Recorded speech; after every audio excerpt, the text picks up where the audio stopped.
People say today, don't work hard, work smart. Bullshit. You gotta work hard. I've never met a successful multimillionaire, billionaire that said, oh, I was very smart, I didn't work hard. No way. Don't believe in that stuff that people are saying out there. A lot of people say, do what you love. You know, you're not sure what you love. Once you're good at something, you learn to love it. Just keep going towards it, even if it's not a lot of fun all the time. Once the rewards start coming in, that changes things a lot. You forget about all those speed bumps. Sales cure all ills. As long as you have the sales, we can figure out the rest.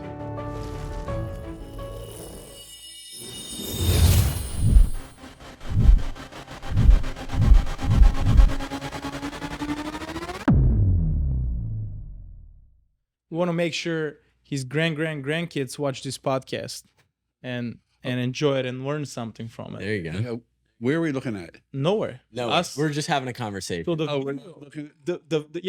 video is just for, I don't know, the original. I mean, the podcast is audio most when we put it out there, but the video we use for just short version of like high quality content, whatever we talk about. Okay. It's Little anecdotes that we can pull. Yeah, and it's very organic. There's no like we just start rolling. Is this our episode 5? This is episode 5. All connected. Power of networking, episode 5. My favorite number, and my favorite mentor, friend, client, Bob Platzer. I'm so happy you're here. I really appreciate your time. I know you're busy, although you've been saying to me you're going to retire, but you keep working. You just keep working. Yeah, my hand is forced a little bit. I have some things I have to finish up. But, yeah, this is great to be here. I never did a podcast, and you and I have become good friends, so I'm looking forward to it. Yes, and I really appreciate you, sir. Yeah. Appreciate you being here. And the crew is here, ready to roll. Yes, got caught up in a little bit of Naples season this morning, get used to. Yeah, no, we gotta get prepared for it. But yeah, it's good though. We're in changed season. So much. I remember when I met Bob, 2016. Naples changed so much since then. 2016. Off season used to be off season. You can't tell anymore. There's no cars on 41 and nothing. So you got to plan 30 minutes ahead now, I guess. Easily. If you want to be there on time, you have to. You guys are running a business. Yeah. That is becoming more year round. I enjoy it more. I do too. Yeah. I do too. New restaurants, better vibe. Yeah. There's one opening on 5th right now. Oh, yeah. La Colonia. La Colonia. That's going to be a nice one. I'm excited to see that one. I'm interested. What brought you down to Naples from Philly?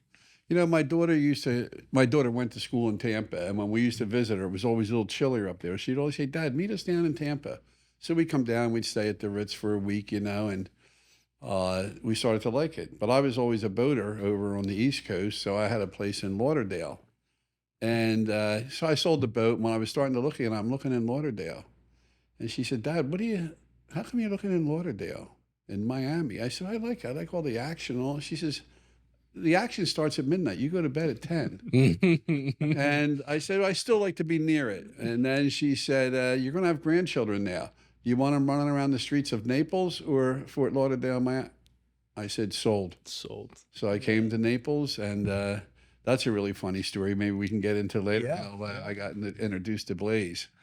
But one thing I really admire about you, and I keep it in my journal since I met you, Bob, is you respect your family so much and you listen to them. And I mean, you tell me, I think part of your success is your family, and you understand when there's, you appreciate their thoughts, they're part of your business decisions as well, and you keep them involved all the time. I really admire that about you.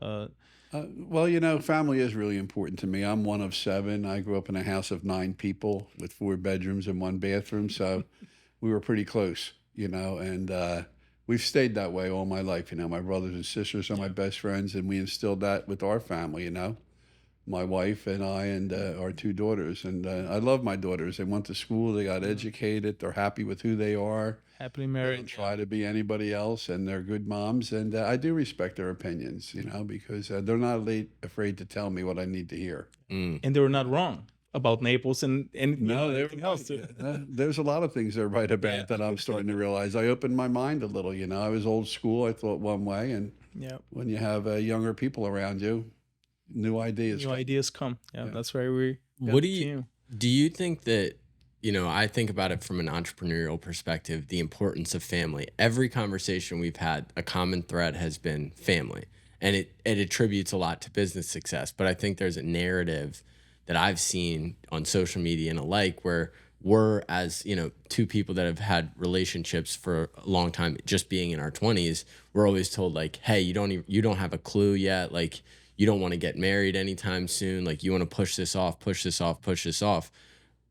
But for us, it's like, how do we balance that? And I'd just like to get your take on, having a relationship, being married, the type of commitment, and how that affects your business and your professional life, in your opinion. Well, I think, it's always good to have a great family behind you because no one does, in my opinion, no one really gets successful on their own. There's always someone else involved. And family's the first thing. And, they make a lot of sacrifices depending on your business. I was in the restaurant business. So my family didn't get to see me a lot, because, we opened in the morning and we ran the thing till 3 o'clock in the morning.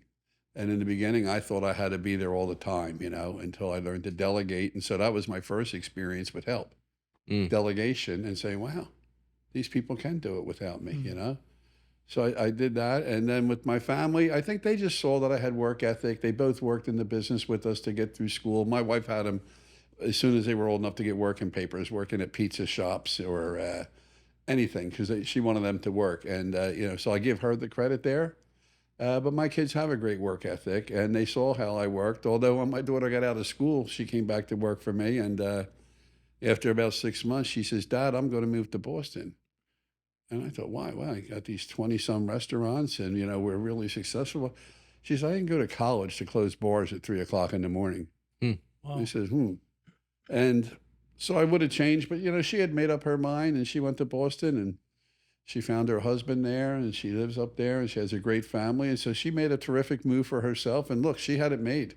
She could have just hung around and been Queen Bee. And my other daughter, same thing. She came in and worked, and she stayed with us right till the end. I sold it to a private equity firm a few years ago, and she did not want the business. It was more than she wanted to handle, and she saw, it takes a lot of time. And so she's decided to go in another direction. But again, she'll be successful at anything she does, because she has that work ethic and team. She knows how to, I've learned collaboration from young people. And, so, yeah, I mean, Were you trying to like, educate them, or you were showing example by you're a hardworking guy and you just go and work every day, all day, 7 days a week.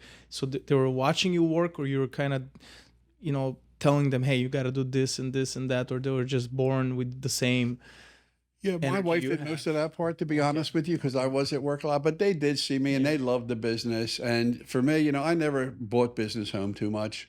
Because if it wasn't a good day, I didn't want to bring it home. And if it was a good day, I shared that. But for the most part, they saw I was having fun. I mean, I was doing something I liked to do. It was a lot of fun. I worked around all young people like you guys, and a lot of energy with the youth. And, and that passed on. And, so,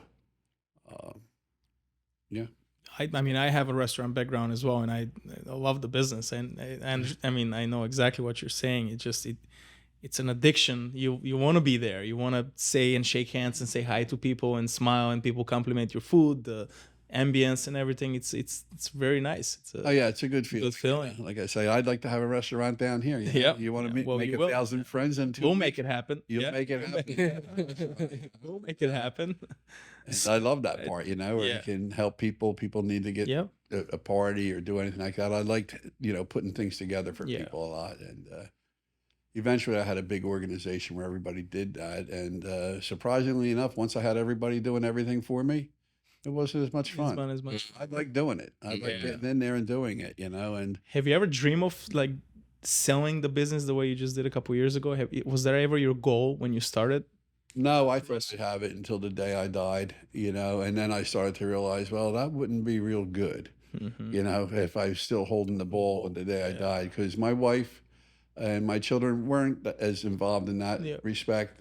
So I got the deal done. We found the right people. I had a great CFO and a great CEO, and it wasn't easy. I was you were part of it. So it was hard, but we felt like we had a good deal. Everybody was happy. We didn't leave anything on the table, and I was able to put all my affairs in order. Which, once I was done that's when I felt retired. Once I knew my family was in good shape, nothing was, I did what I had to do. Well, you can dive into things now that you were probably, thinking of doing it when you were younger, but you were building a business, and now you can do some other things like, you like real estate, developing, just, the design. I do. Yeah. So that you So can I'm do trying it. to figure that out. Yeah. Should I be doing that or should I be retired?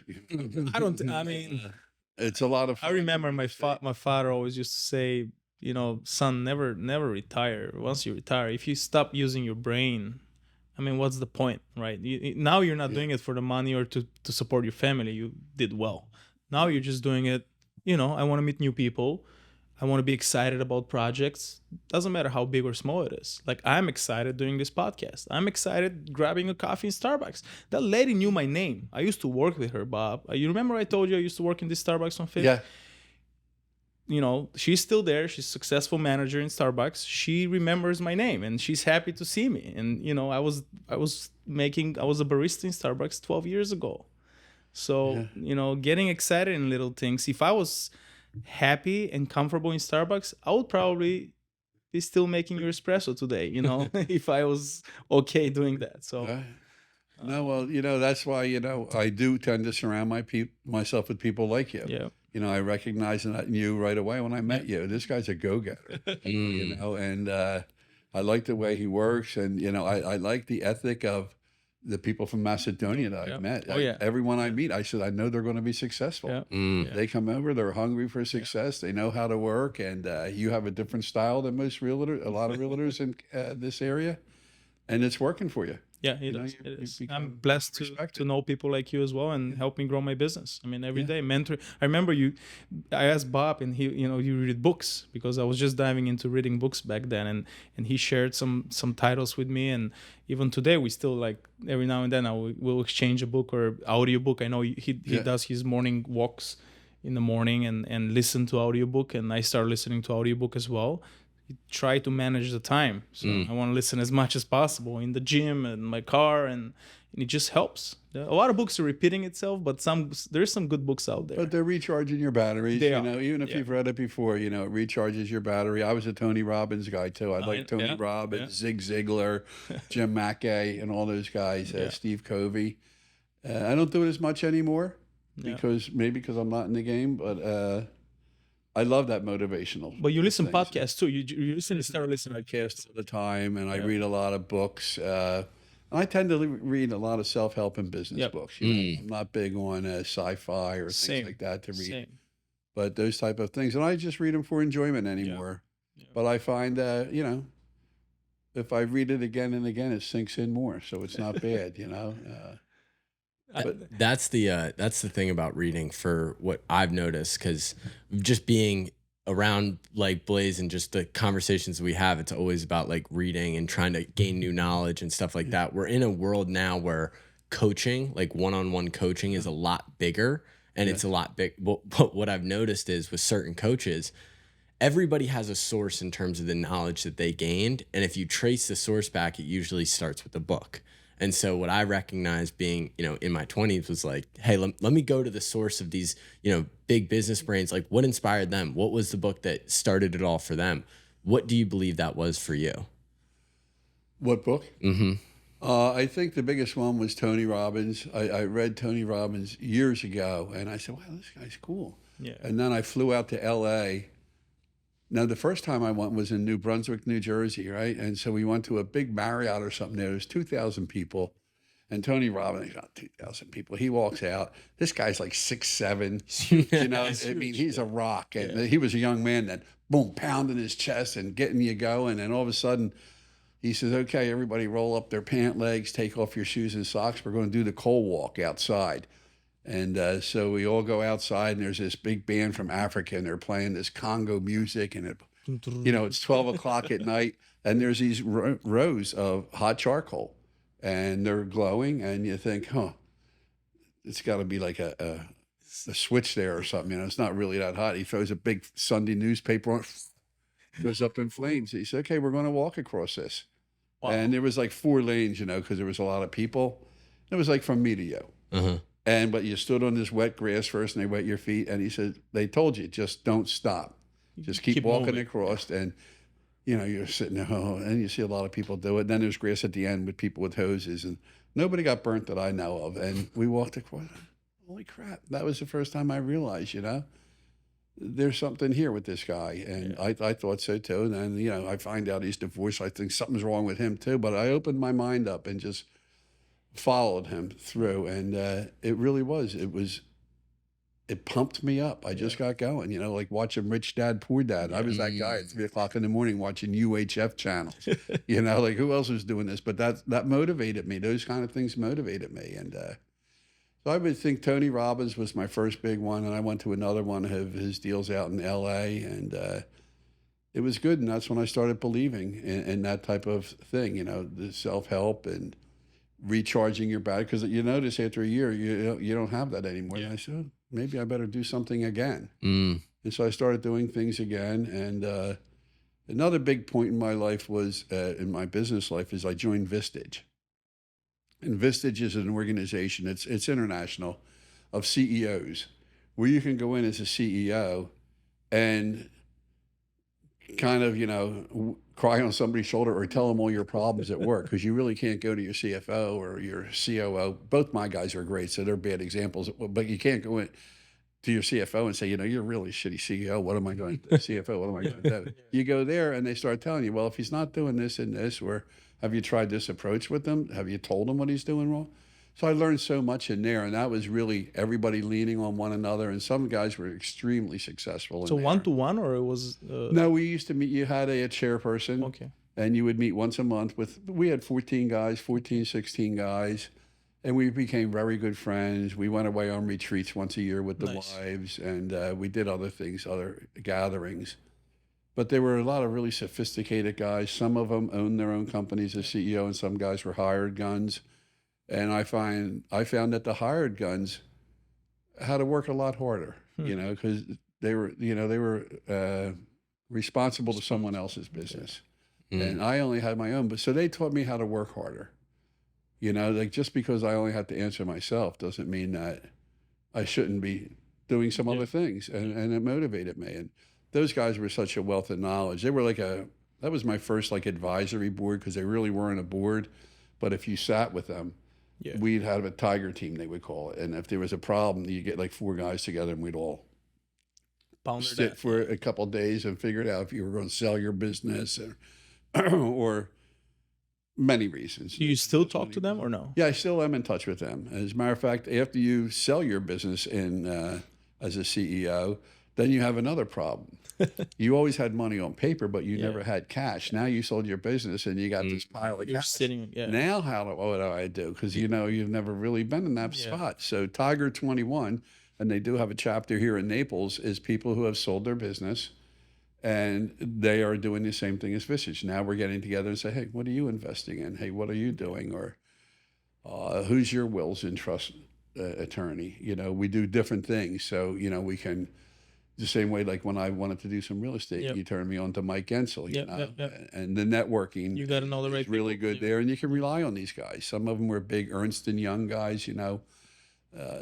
They were head of their real estate division for the whole world, and they're just like a wealth of knowledge, these guys. And I was a cook who did well in the restaurant business, so when I get around some of these other people, I get pretty intimidated sometimes. You know, you're talking about guys from Harvard and Villanova or Seton Hall, any of these colleges. And I'm sitting here thinking, you know, I got a high school education. I was kind of a clown in high school, you know. And well, in today's world, that's kind of cool. Just, you know, drop off college, not finishing high school, selling a business. I mean, you probably did.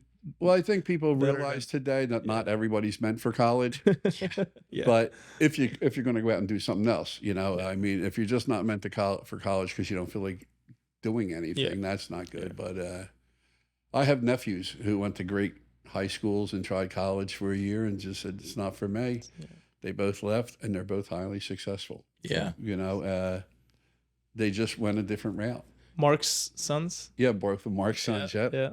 Yeah, one's running a bowling alley restaurant. Super successful. Really well with it, and he does some real estate, and the other one has a clothing store. Yeah, very successful too. But when this guy, you know, you see him when he goes to sell clothes, he is maxed out, you know, looking cool.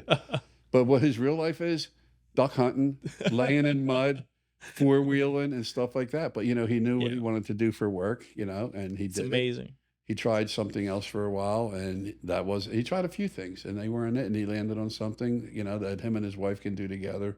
She's a marketing major out of Villanova, so she really has helped the business, let's say. Nice. They both do really well, and he has plenty of time. He's the Mr. Mom now because she's better at the store than he is. So he does a lot of Mr. Momming and raising his boys the way he wants. Yeah, it's a blessing too. He can do anything, this kid, with his hands. Yeah. Unbelievable. And he's still in the 20s, right? Or no, He's what? 30s or 30s, yeah. early 30s. Be 35 now. Yeah. 35 years old, 3 kids, nice home. He's got everything going on. Yeah. Right? Yeah. That's the American dream. When you talk about getting your start, so you started in the kitchen of a restaurant. Yeah. When was the moment? Like, just walk me through. Well, let's go back. You Yeah. started as a valet guy. What was your first job? That wasn't my first one was a dishwasher. Dishwasher, At a okay. place in town, 14 years old, because my mother wanted me to work. Yeah. And so I was a dishwasher, and I knew I liked the business right away. I had a crazy chef. We worked every night. And it was just fun, the story. I liked it for all the wrong reasons, in the beginning. I liked the craziness of it, the partying after work and blah, blah, blah, blah. I wasn't doing that at 14, but eventually, you're right, I went to a really fine restaurant in Cherry Hill, New Jersey, and I was a busboy there, and it was highfalutin. That's where I kind of knew I was going to do it because I'd be there, and it was the next town over from where I lived. And all of a sudden, somebody from my hometown would come walking in, like on a Tuesday night with their family to have lobster tail dinner. Yeah. I was like, holy shit. Lobster. I On a Tuesday? go out once a year,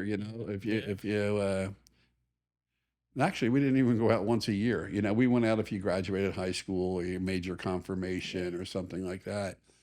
And that's when I said, someday, I used to see the boss come in, a guy named Don Batiste. And he used to come in at night. He didn't even come to work till like 6 o'clock at night. He'd have a $2,000 suit on, walk around, shake everybody's hand. Everybody loved him. I said, that's the guy I want to be. And so I worked in the restaurant business almost my whole life. When I got out of high school, I did do a few other things. I was a Teamster truck driver for a while. That wasn't it. I laid concrete for a while. And, we'd work really hard all week, do a really great job, and we didn't make any money. We bid the job wrong. So I said, this isn't fun either. So I always kept my fingers in the restaurant scene. Even when I had regular jobs, I would always keep, because I liked that action and Friday and Saturday nights. Eventually, I worked at casinos, opened the casino up, and the next town over was Margate, was a drinking bar, drinking town for college kids.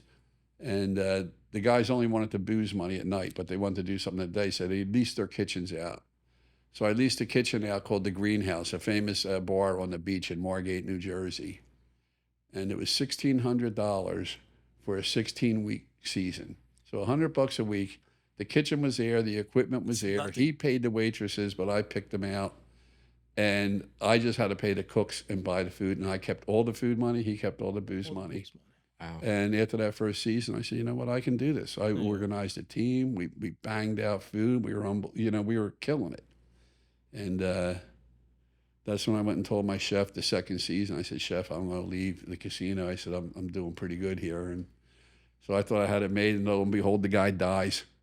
He was an old guy, and his family threw me out in a New York Minute and sold the joint. Oh, wow. So there I was, and I bought an arcade and had a Happy Days shake shop in the front.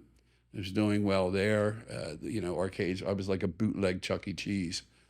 And eventually a guy asked me what I was going to do.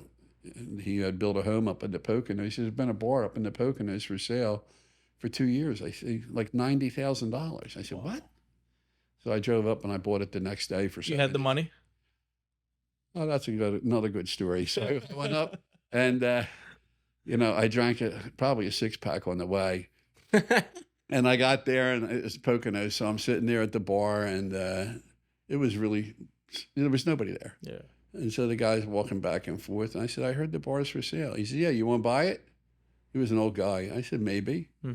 He said, come on, I'll show it to you. So he took me up, and I was, I had a few more beers by then. So he took me around the building. It was a big old 3-story Victorian building, 100 yards off the turnpike exit. That's why my buddy told me it was a good spot.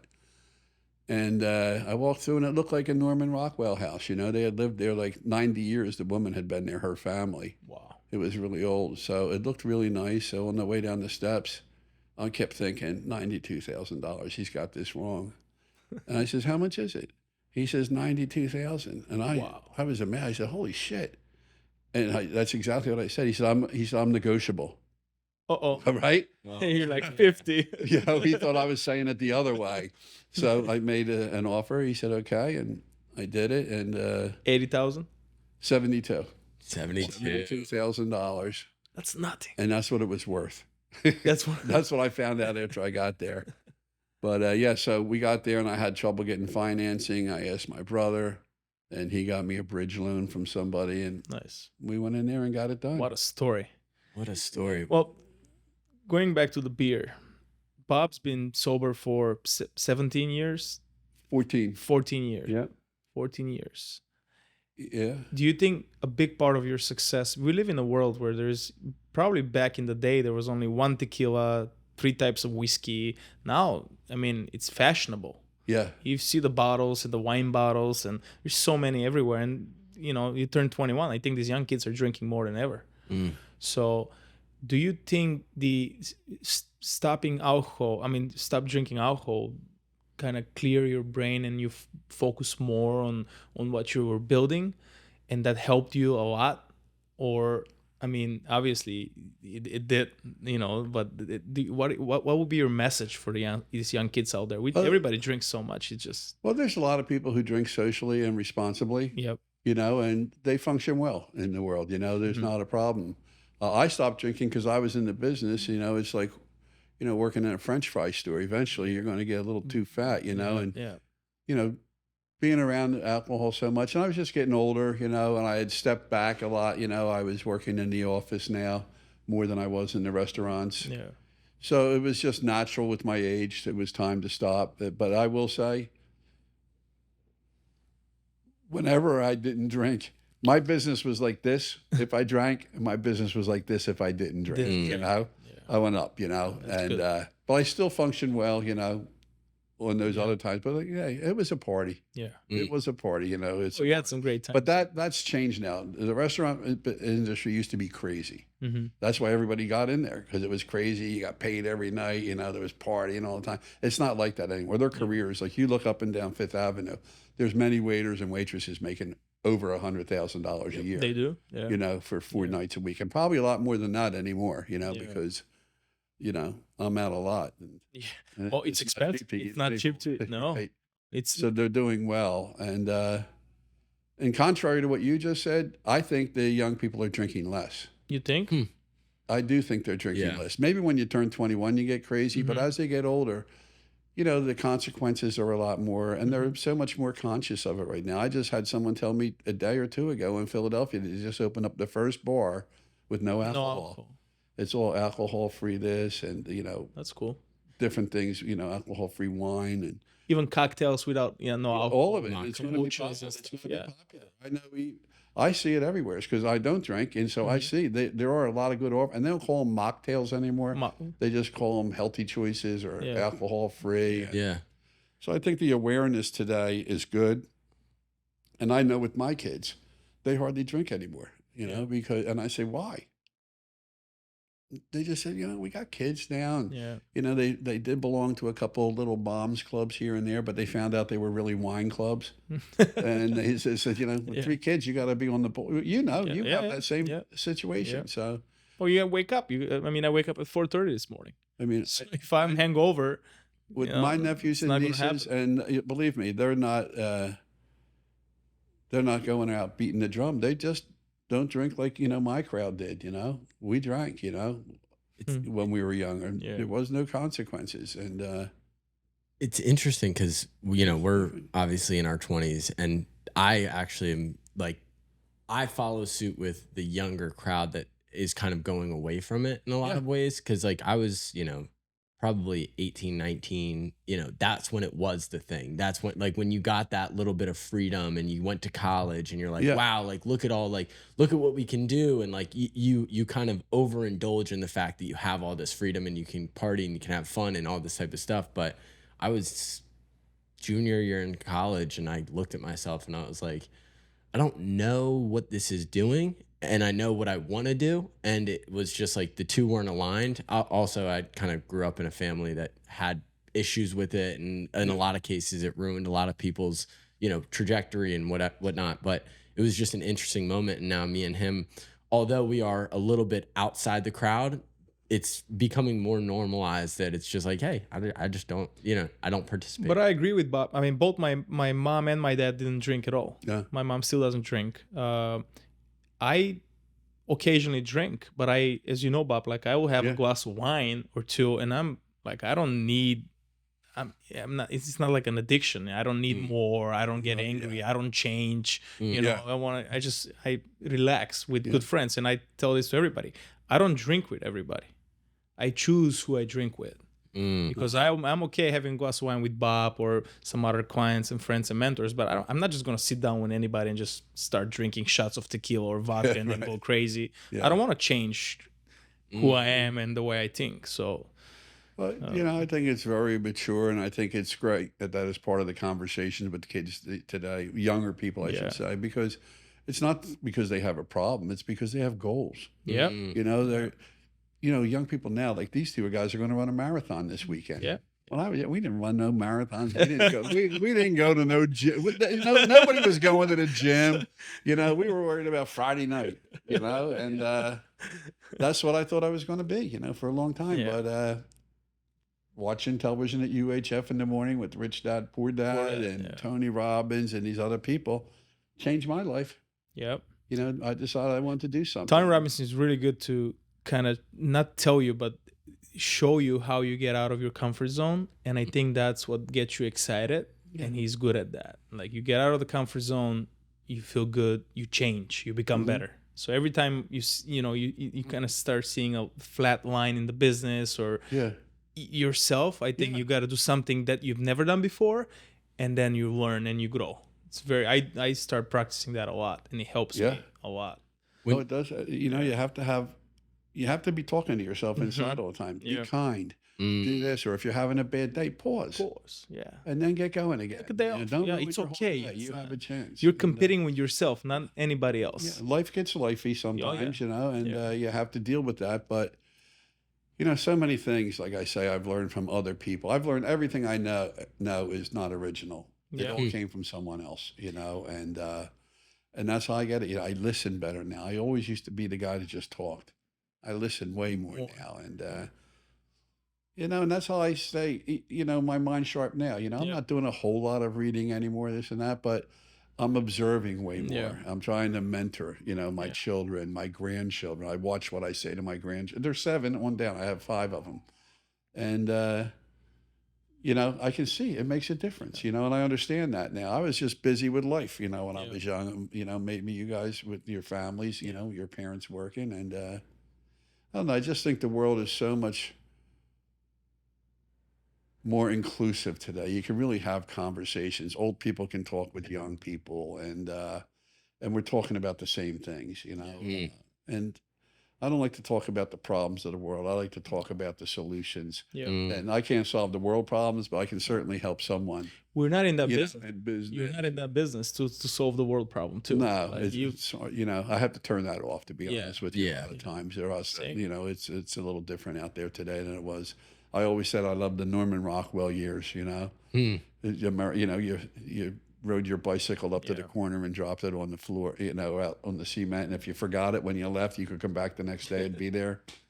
I do miss a lot of that, but I have confidence, things usually work out, and maybe I'm trying not to look at it as cynical as I used to. Like, maybe it's not as bad as I think, because you can get very negative, and so I stop myself when I get like that. But that's the media business. The more you read newspapers and watch the media, they want us to be scared, so we make poor decisions. So the more, the less you pay attention on that, the more you focus on yourself and confidence and faith, results. Faith. And That's it. A lot has to do with faith. yeah. But I don't know. I just learned so much how to stop when something's going wrong in my head Yeah. and reset. That used to snowball for me, Yep. when I didn't know to Then you stop just go and, in and that- pause and do things. It just like being mad at your kid and then it getting worse because, then you start hollering at your wife. Then something like that, and just relax. And it's like a domino effect. You just, Yeah. everything you just see the negative stuff. I used to panic if I wasn't getting things done. Then I realized the world's not going to end if I don't get that done today. I'm going to get it done. Just don't give up. Yep. Keep moving forward and not giving up. And I had a mentor in the restaurant business once told me, he says, do something good for your business every day. He says, even if it's rearranging how the coffee cups sit, do something positive. He says, in the end of the year, you have done 365 things to improve your business. 100%. Yeah. It's amazing. And I want that leads me into my next question. I heard it was a quote by Sam Altman, the CEO of OpenAI, and he's talked about business is just a series of unfortunate or like events that you can't control that are either negative or just adversity as a whole. And you're basically the goal of a business person is just to survive that as long as possible until you get to whatever your conclusion is, whatever your goal is. And I think it's interesting when you're in a business, a restaurant business. I can't even imagine. Me and him worked at a Italian restaurant. It was one of our first jobs down here and we loved it, but it was chaotic. And the owner was constantly putting out fires and there was constantly just things going on. And being that we run an agency, it's very similar in the nature just because it's a people business and you're always working with people. How did you, in the earlier days, manage the maintenance of the business versus the progress of the business? So like maintenance being putting out fires, this person didn't show up for their shift today, versus progress, hey, we have to implement this system and whatnot. Well, recognizing problems was a good part of it. So I was a cook, so I had a good advantage in the restaurant business. I had been a cook, I had been a waiter, I had been a bartender. So I always kind of felt people couldn't hold me over a barrel. Like if my cook walked out, I could jump in. But then I started to realize I got more spots than I can fill. So the maintenance of the business really came down to how you treated your staff for us, because it was a people business. So we treated our staff as good as we wanted them to treat our customers. So we had a great culture. I mean, we never had to go out and looking for hire. We always had a stack of people who wanted to come work at PJ's because we were really good about things. So the maintenance was that in that respect. And, and I always had my eye open. Like I used to feel bad sometimes. I'd walk into a restaurant and they'd be all proud and I'd come in and say, music's too loud. How come that sight's out? And look at this waitress station. They said, hey, we were working our butt off. So I learned you get more with the carrot than you do with the stick. Go and tell them what they're doing right. And then just say, hey, can we fix this up a little? And the growth, that's a great question because I didn't know what my growth was going to be. I bought one restaurant and I thought, actually, when I bought my first one, it was because I wanted to live on top of a bar. That's awesome. It'd be easy, right? Yeah. And that's the way I treated it too for a while. And I didn't buy my second restaurant until I was in business 10 years. And I said, just, let's buy this one. It'll be a little bit better. And then another one. And people started saying, what are you doing? And I said, well, this will be the last one. And then another one. Back then, people were holding mortgages when they wanted to sell their bars and restaurants because nobody wanted to put a sale sign on a bar and restaurant. They thought you'd lose all your clientele if they knew you were going to sell.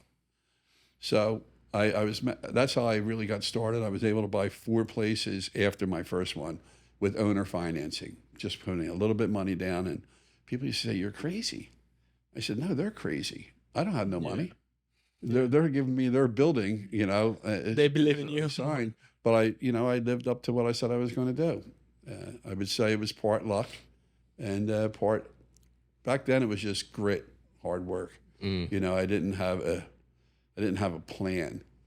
So after I know what it was. After 9 restaurants, I just couldn't get everywhere anymore. And I said, I need some help. So I bought a COO in. And I always say he walked right into the trap, because it was crazy. He came in and After a while, he said to me, he says, who's your financial guy? I said, nobody really. Yeah. He said, where's your P&L? We don't have one. He said, Bob, you know, he had come from a big company. And he says, you got to get a financial guy in here. So we went out and found a financial guy, and that was my home run. He had just retired from a big company. He liked me. He had been a customer. I hadn't known him, but my wife had.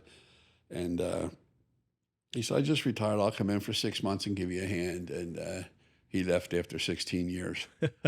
And he became like my dad. He was so smart, and not just in business. He taught me so much about life and business. And, you know, my dad was a warehouse worker with 7 kids, and he used to stop every day on the way home from work. You know, so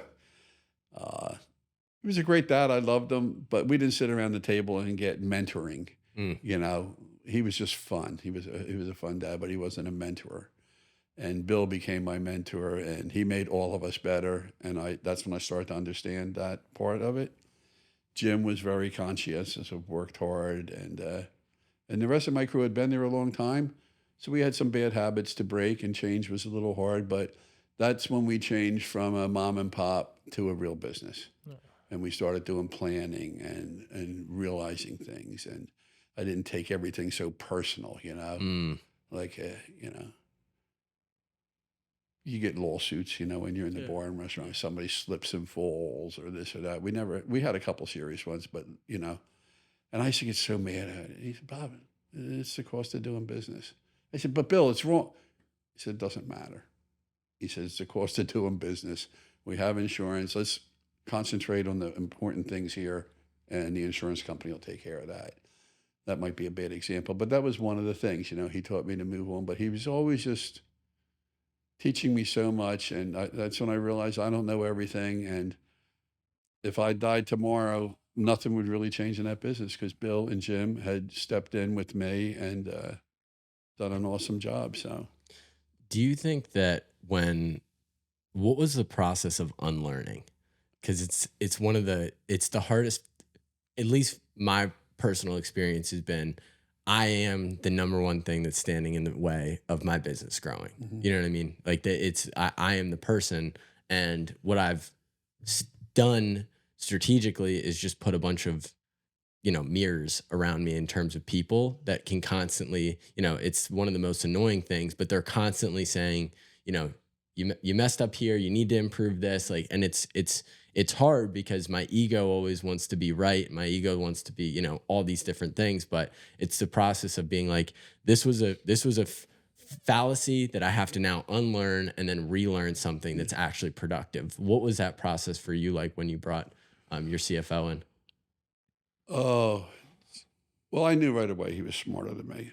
You know, I always knew I had street creed, you know, I could get along anywhere, as I was a chameleon. I could do things. But Bill taught me, first big lesson Bill taught me is, I said, Bill, you know, in the bank meeting, you just do all the talking. I can't keep. He said, Bob, it's the lingo. He said, once you learn the lingo, you can hang, because you do understand. And I found that to be true. Yeah. And I used to think everything had to be my way, you know, and then I started to realize my ego is not my amigo, you know, like, get rid of the amigo. And really young people helped me change, because they were collaborating. We brought people in from Aramark, people in from Cheesecake Factory, different places, and we saw how they did things and how they solved problems. So it was fun. I mean, I loved the journey. You know, I got to learn more, and once I could let that down there, I had to control everything. Oh my God. You know, give up control. You know, You gotta never trust give up people your too. power or Yeah. control. I shouldn't say, never like give it away, you know, but You make the ultimate decision. yeah, Trust you people have to to- make the yeah. decision, but let people go, you Yeah. know, let people make some things. And if And they make a mistake, that's okay. Don't be too hard You on can fix yourself it. too. You're young. I remember in my 20s, I was like judging myself too much. Like, you're not doing enough. You got to do more. You do this. And you got to respect yourself as well. And then take care of yourself, and it will Building a happen. team, Patience. Yeah. building a team is really, really important to get to where you want to go. You know, I read a book recently. It starts with the end in mind. Like, Oof. think what you want at the end. Yeah. Don't let it just develop. I mean, you can have a goal, and then when you hit that, set another goal. So you don't really know what the end is. But I was just building my business like, oh yeah, I'll buy that one. Oh yeah, I'll buy that one. I'd look back now and say, and I don't have really regrets because I did the best I could. But if I would have realized more and learned more in the beginning and had a plan, I probably would have sold when I had 60 stores. But I was happy with where I was. But I'm able to mentor somebody to that now. Yeah. But what did we start that question with? Well, it was about you answered it perfectly. My follow-up question to that is my girlfriend is a bartender and she loves it. Yeah. And it fires her up. It's like everything that you're talking about with the restaurant business. I also agree with. You have all these friends, like you build all these great relationships. I know that in her journey, what she is going to want to do is she's going to want to own a restaurant, and like at some point. And I look at it, and as somebody that's an entrepreneur and wanting to do it, what would you say the number one thing that you wish you knew when you started your first restaurant, and especially in the landscape we're in now? How would you approach that if you were talking to Jordan, my girlfriend, who wants to start, her own restaurant? Let me think that one over here a second. Well, you got to start. I mean, I think I can compel with this question just because I also have a restaurant background, not as successful as Bob's, but just start. If she's passionate about bartending, start a business. She's bartending now. Maybe she needs to manage that restaurant a little bit to learn the behind the scenes, ordering, food and beverage, all that stuff, and then just open your own business. Don't focus on the location. Focus on, you can make a destination place. If I would open a business right now and it's my first one, I would just focus on quality food, good service, and destination place. People will come. It's easy now. Everybody wants to travel. I remember going to one of Bob's restaurants in Philly. I mean, you can still feel his energy there. Like from the host, from the valet guys to the hostess to the manager. It was an experience. Yeah, the steakhouse, and the steakhouse, and I was South Jersey, and we came from Philadelphia. I think we drove for an hour and 30 minutes, and it was so worth it. Yeah. So, you were coming from Newark or Newark, yeah, back Newark, yeah. Yeah. It was still hour and some, yeah, it was hour and a half. Yeah, Philly's only about 20 minutes, but getting started in the restaurant business, I will say it was much easier when I started, because you could get owner financing this and different things. But I do think to get started, don't go too big right off the bat. Yeah. I'd rather be smaller with no partner than bigger with a partner, because I do not find restaurants to be good partnership deals, because you have to make a lot of split decisions quickly. Yeah. And it's learn all you can while you're at someplace, because you think you know a lot until you get there, and then you realize what you don't know. I've had managers leave me and start restaurants, and some of them have done very poorly, and they weren't great managers, and they've done poorly. And some of them that my good managers, they've done great. They're the competition now, but that's a compliment, because people walk in and say, "Well, this is just like PJ's." Oh, that's where I worked for 20 years, so it is like PJ's. So that gives you a lot of confidence. But I would, and if you're going to duplicate it, make decisions when you're on your first one, how you're going to duplicate it. But to me, once you get in there, restaurant business is really all about the staff. Yeah.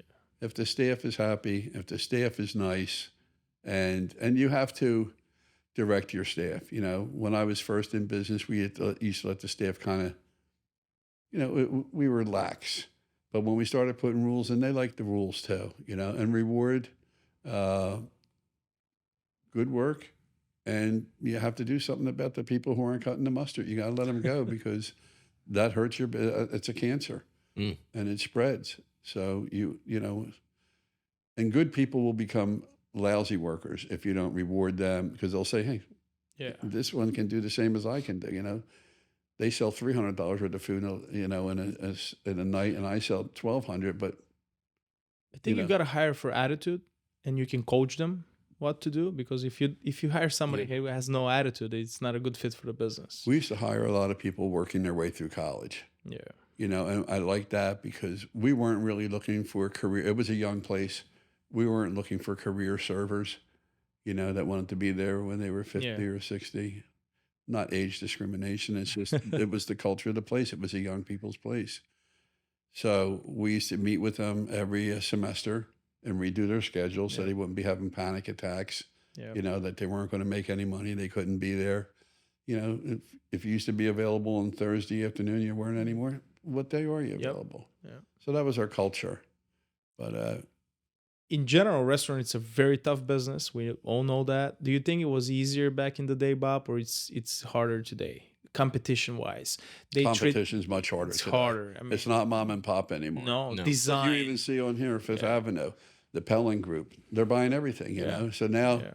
you're competing with With huge corporations. Mitchell, big business, and La Colonial's an Yeah. international company. So no, it is much harder. Your competition is not the little mom and pop anymore, Yeah. and that's good. And they It's spend absolutely- millions in design too. Like it's not just Yeah. buy chairs and have a good kitchen. They spend money in design, experience. Now, look, the first one I bought was $72,000. I looked at a restaurant 3 years before COVID, and the rent was $450,000 on Fifth Avenue. A month No, a year. for a year. Yeah. But I mean, it was still, yeah. that's a big bite. I don't know what it's like after COVID. And then that particular restaurant, that person went in there and put an $8 million fit out in it. You remember the one we look at? It's now not Ocean Prime. Now it's Del Mar. Del Mar. That's what I'm talking yeah, about. that's Yeah. what we look at. Yeah. Yeah. So, I mean, but, and it's a knockout. It's a great Yeah. restaurant, Yeah, it is. It's packed every day. I'm happy for those guys. Yeah. So yeah, and one of my favorite restaurants, Ocean Prime, and sales and. But it's tough, but it's not impossible. You find a niche. I myself am not crazy about chef-driven restaurants because you put a lot of money into it and you end up making the chef famous. And some client comes along and says, "Hey, I'll back you. You want your own restaurant?" Boom. And boom, he's going. Then you have to recreate your restaurant again. So I made my money in buffalo wings, burgers, salads, and beer, and I highly recommend it. It's forgiving. I have steakhouses. I've had other upscale restaurants, and it's tough. That's much harder. The talent in the back. It's not just the chef who's talented. He's got 3 other guys who want to make chef money around him. It gets crazy. I mean, but these guys can do it. There are guys that can do it. That wasn't my thing. I was much better at casual dining. It was much more forgiving, and it was fun. It was. You go up to a table at a steakhouse and the guy's not happy with his steak. He's a little irate. You go up and somebody doesn't like their chicken wings. Say, "Let me get you 10 more." Boom, Done. it's over. But we did a good job. Our steakhouse. Look, my firm or our corporation or whatever you want to call it, our restaurant group, we were open 40 years and we never closed a store. That's What a pretty success that incredible. is. I think the lifespan of a usual restaurant is somewhere around 7 years.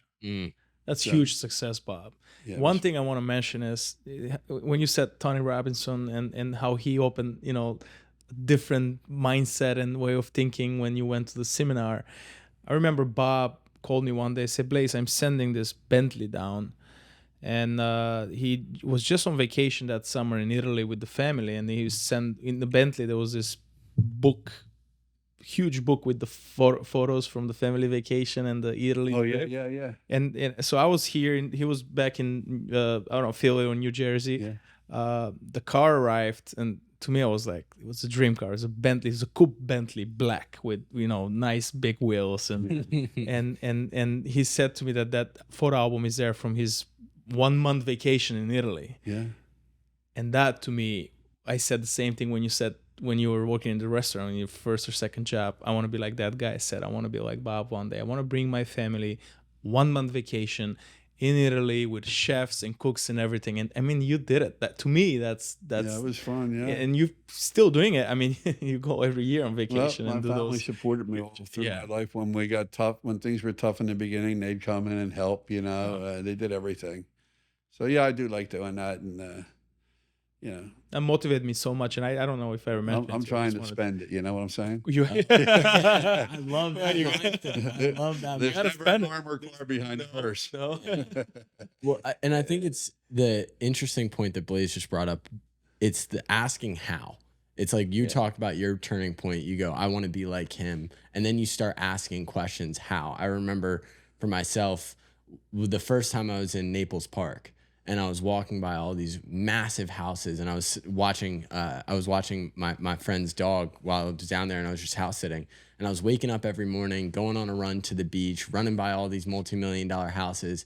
And it was the first time in my life I said, not I'm envious, I want that. It was what do I have to do? What is the price that I have to pay to get to this point in my life where this can be my everyday?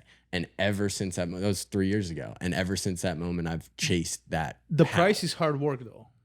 It always is. People say today, oh, you got to be smart. Yeah, of course you got to be smart. And people say, oh, don't work hard, work smart. Bullshit. Like, you got to work hard. I've never met a successful multimillionaire, billionaire that said, oh, I was very smart, I didn't work hard. No way. And don't believe in that stuff that people are saying out there. You got to work hard. And yeah, be smart, delegate. But I loved what you said about delegation. Hire the right people. It's simple than what it looks like, I guess. And well, if you're enjoying the journey, though, Yeah. you have to enjoy the journey and like where you're going. And if not, you have to switch. Don't keep doing it, you know. Yeah. But a lot of people say, do what you love. You know, you're not sure what you love, but if you do something, though, they say 10,000 hours, you get good at something. Once you're good at something, you learn to love you it. won't, yeah. You know, I love that. you know, when you get really good, it's, you know, just keep going towards it, even if it's not a lot of fun all the time. You know, if you think it's what you want to do, and it will be lifey at times. It There's won't be speed great. bumps, yeah. Yeah, there'll be speed bumps, but once the rewards start coming in, that changes things a lot. You forget about all those speed bumps in the back. Yeah, and we used to have problems too. But like Bill Love, my CFO, used to say, "Sales cure all ills." As long as you have the sales, we can figure out the rest. Because when you don't have the sales and you're trying to figure out, you're in trouble. Yeah, you know, big time. Do you believe in manifestation? Manifestation. What do you mean by that? Manifest, just to look up to something and think about it and envision yourself doing that, being that person. Oh yeah, that reminds me of Zig Ziglar. He was Zig Ziglar. If you never heard of him, he was an old motivational speaker. He's old, but he was a little corny, but he was great. And he had like a Tony Robbins crowd one time, and he had this guy Napoleon Hill, who was the greatest archer in the country. And they put a blindfold on him, Think and gave him Grow a Rich. razor-tipped arrow and a bow, and they spun him around a few times. And when he turned around, when they finally had him, he was aiming at the audience. He knew it, but they did. Everybody screamed, you know. And so Zig, his thing was he took the blindfold off, and Howard Hill's, I didn't know I was aiming there. And his whole thing was, no one can hit a target unless they have it. Yeah. And well, that sunk into me. That was so easy to understand. And that's when I started making targets, you know, that I could hit. And I wasn't religiously good about it all the time in the beginning, but when I would catch myself again and say, wow, I'm getting off track here, I got to do it. So I do have targets now of things I want to do. And that's it. I've just really learned in life to enjoy the journey. You know, and if you're not enjoying life, then you got to stop and think of what you want to do. Maybe you need a Volkswagen bus and go drive around Australia. Yeah. You know, that still sounds like fun to me. Yeah, it does. And I can do it now if I want. I couldn't always do it. So. That sounds like fun too. Can we come? Yeah. So it's becoming a thing, actually. Yeah. Yeah. I forget what they're calling it, but there's a word for it now. That people are just going out. Van living. Well, it's like van life. Yeah, van life, you take it across the country. I have a client that's gonna go December 17th for a month in India with his wife for some kind of a special retreat that Bill Gates is going and all this. It's like $2,000 per person per day. Whoa. So that's something. I mean, I would put if I was you, Bob, I would sign in for that. That sounds like pretty cool stuff. Meditate. Yeah, I think I read something about that. I have to go again. But, you know, a lot of things are, too, when you talk about your girlfriend. You got to read some books, and not restaurant books. business books and see, how you're going to do it. Because having a plan was important. I didn't have a plan in the beginning, and I did really well by luck. I was working hard. Yeah. And working hard and working hard will. The harder you work, the luckier you get. Yeah. Right.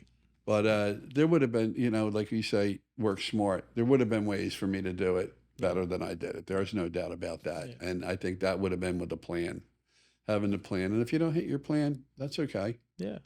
Move on. Our thought process, and I want to get your opinion on it. So she's a great bartender. She's a great bartender. She has great regulars. She's getting poached constantly by different local, because she's got a great, great regular crowd. What we talked about is putting her in like a traveling bartender type of role, because I'm a marketer. I know how to market that. Like, I know how to get her jobs like that. Do that for 12-ish months, 24 months. Stockpile cash over that time. Start doing market research. Start understanding what does the area need. What would be the bar food aspect of it. That's 100% the way to go. I'm not trying to get especially with her. It's like we work in that environment now, and you're 100% right. It is that the fast casual and the bar aspect of it is way more forgiving. Because we worked at a high-end Italian restaurant, those clientele, when you mess up their food, are a lot less forgiving. Yeah. But that's what I was thinking, and I wanted to get your opinion on just like that idea of a traveling bartender to just stockpile away cash. So a traveling bartender meaning So if they have, if a local area is doing a party of some sort, and they need to hire a bartender, catering, like a catering bartender. That exists though. You can get it. I use traveling bartender for my events every year. So you can get that.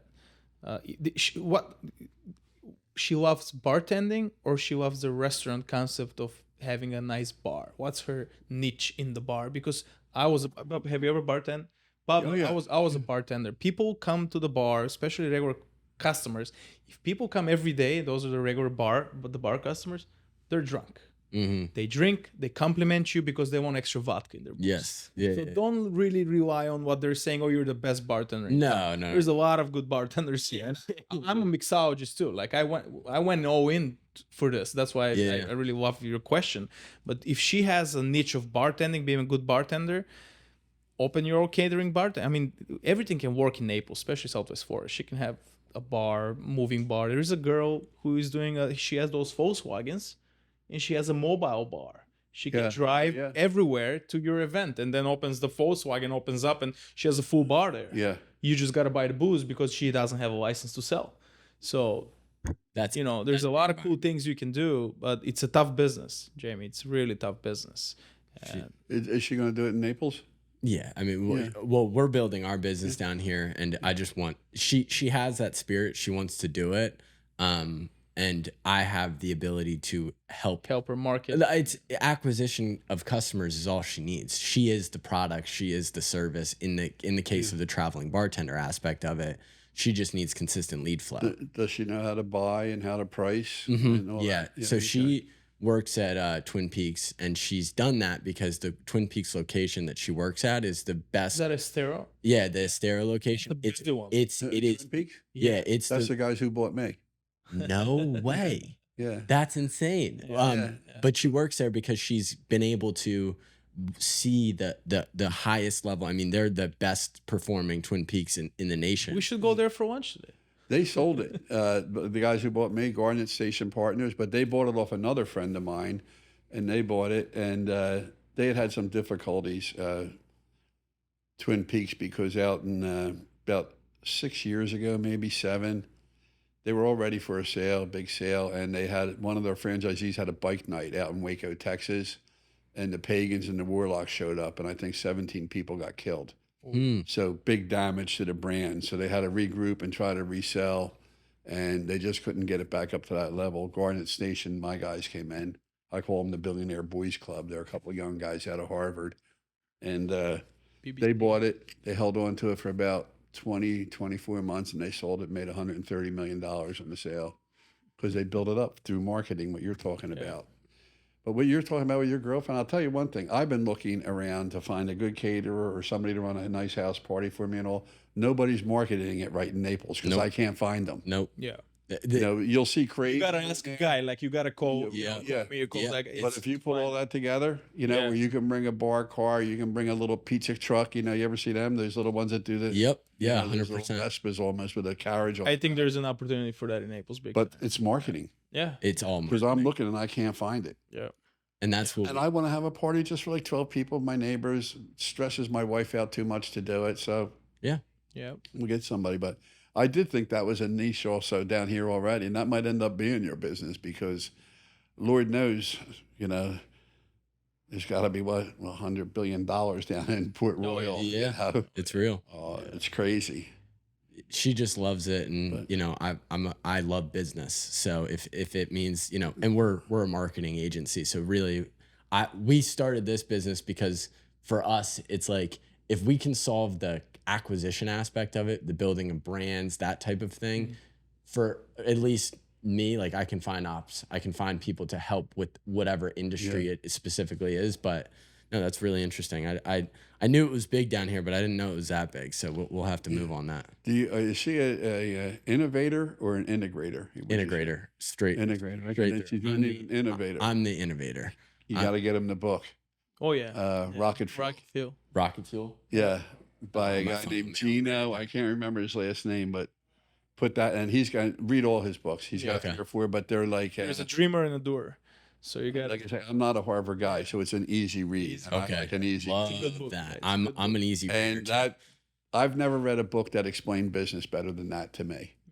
done. I'll And have you can right read it in a next week. day. Yeah. You know. Get the hard copy and the audio book too. It's a Yeah. good book. That's a how good that's book. how I It's a good retain book. a lot of stuff. I like to read. I do listen to audio, Yeah. but a lot of times I'm listening to audio and I'm thinking about that girl I just drove by. Hold on. got that. Time flies with you, Bob. This is the longest podcast, right? Like, Yeah. Really? Yeah. Yeah. That's Very, yeah. very interesting. I mean, we can go for hours with Yeah. Bob. I mean, Yeah. we haven't even Yeah. break the ice of how many stories we can share. Yeah. But that means, there'll be more seasons, more Yeah. episodes. We can do this a couple more times. Yeah. But mentors, for your girlfriend, having a mentor and figuring out what the niche is, maybe it's not a restaurant, maybe it is just catering, and that leads into something else because once you have a rep, you can go do it. And the people you're gonna meet Yeah. and But I would tell you, this is a pretty pricey area to break in. Yeah. I mean, I've looked at some things down here and I can't take the bite. I just say, oh my God. But I know I'm probably missing something because my mind isn't open enough to what the real sales are and everything is. There's got to be a reason. There's everybody down here is in the restaurant business, Yeah. making money. But Well, I think we have some actionable steps, and I think this was a podcast where we learned a ton, Of course. a ton. right. That's the goal. The goal of this And podcast. now we're friends. Now we can talk anytime. Absolutely. So I'd be always glad to answer any questions. And if I have any to ask, Absolutely. ask you guys. Marketing questions, shoot them our way. We love it. Yeah. Thank you so much. All right. Well, thanks everybody. It's great to meet you guys. This was fun. Yeah.